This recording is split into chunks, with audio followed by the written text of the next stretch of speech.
Hi, Tej. Hi, Melissa. So today I'll be interviewing you for the assignment applying the framework. hmm So I'll start with the first question for you.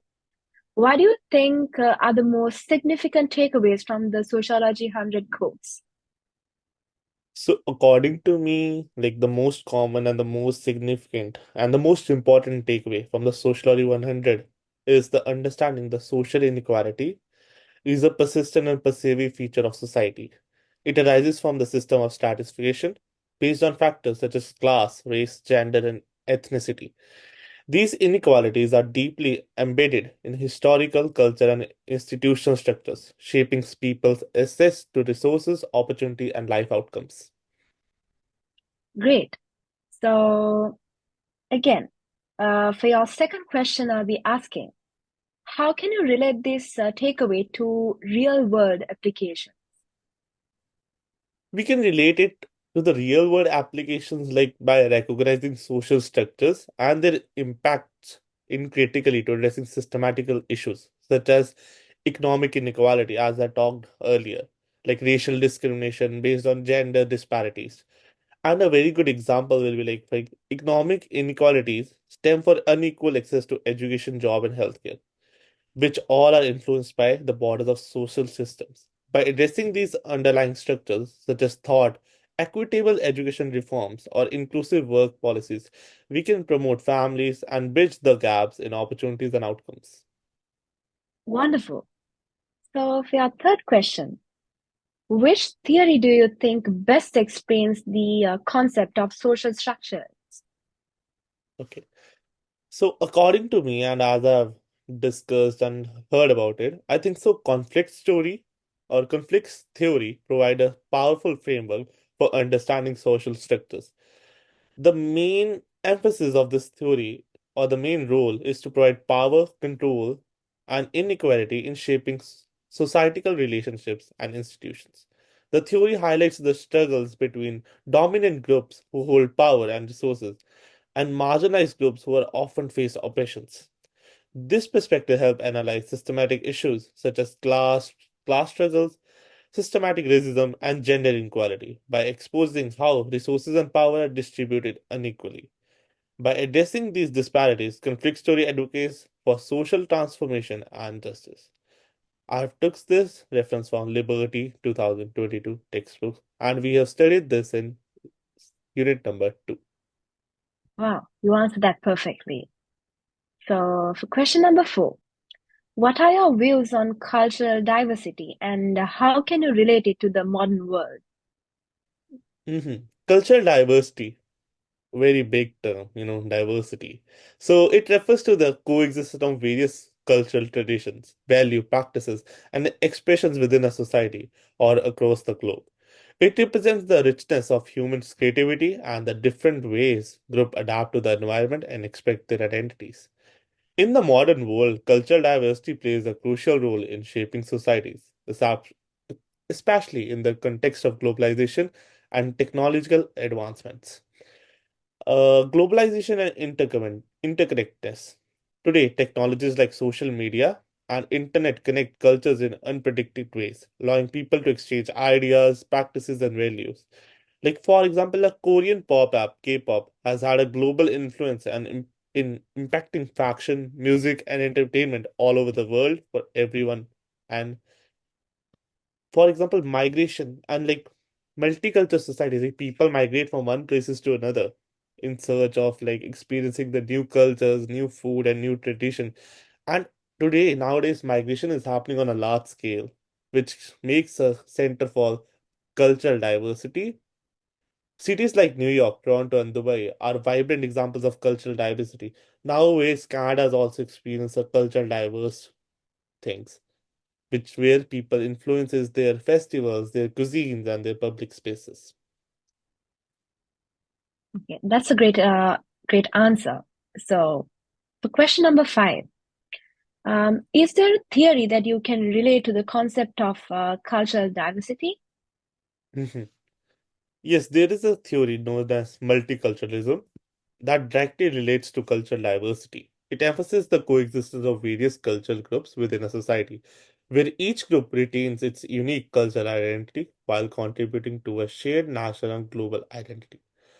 The applications of cultural diversity is it celebrates cultural diversity as a source of strength and innovation.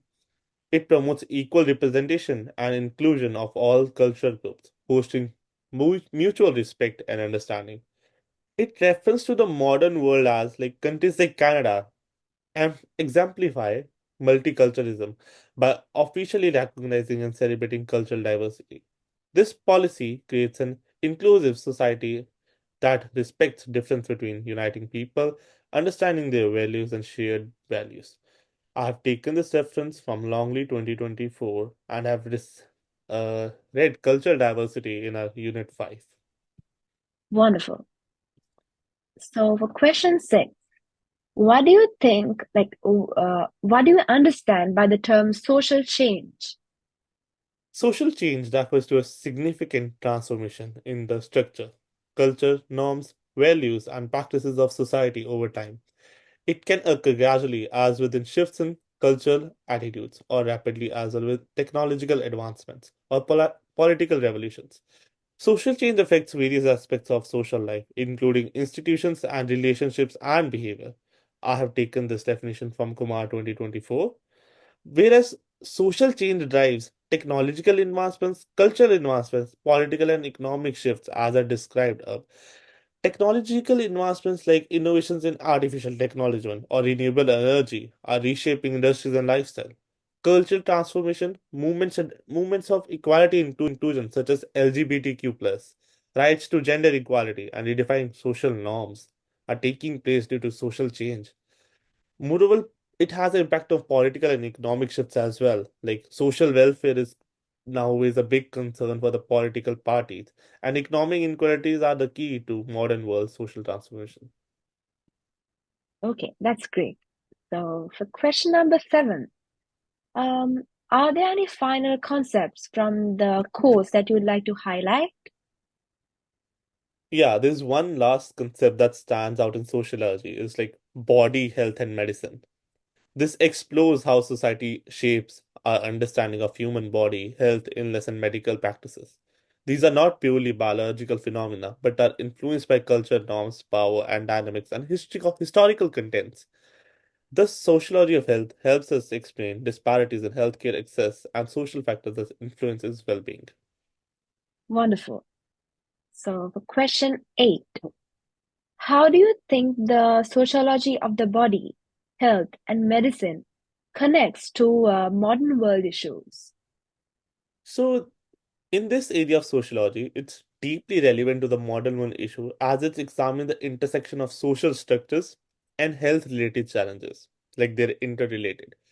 We can take the example of public health crisis, like in the events of like COVID-19 pandemic, which was a huge upside down for the whole world.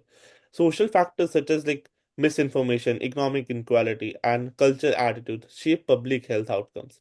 So sociologists completely contributed by analyzing these behaviors and help policymakers develop inclusive strategies.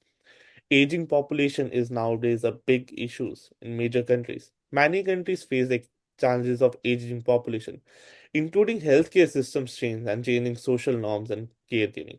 Sociology studies how society value aging bodies and how healthcare systems adapt to this shift. Medicalization of study. Medicalization theory, introduced by Peter Conrad, explains how non-medical issues like aging or mental health are increasingly framed as medical concerns. For instance, the rise in cosmetic surgeries and mental health diagnosis reflects social pressure and the influence of industries like pharmaceutical. I've taken these references from Wikipedia contributions toward 2024 body, health, and medicine context to the world modern issues. Nice. That's a well explained answer, Tej. So for question number nine, Yeah. does any theory support the connection between sociology, health, and modern world issues? As described before, I think so. Medicalization theory provides strong evidence for this connection. It helps us examine how societal norms and institutions influences what is considered a medical issue and how it is addressed. This theory helps us understand modern phenomena such as increasing focus on mental health and societal pressures leading to cosmetic surgeries. That's great. So, one last question for you. How can the insights gained from Sociology 100 inspire individuals to create a more equitable and inclusive society? As per Sociology 100, it provides us with deeper understanding of societal structures and dynamics, enabling us to identify inequalities and advocate for change. It inspires individuals to challenge stereotypes, promote inclusivity, and contribute to policies and practices that foster equity. By applying sociological insights, we can work towards creating a society where everyone has equal opportunities to thrive. Wow, thank you so much, Tej. It was really nice talking to you. Thank you.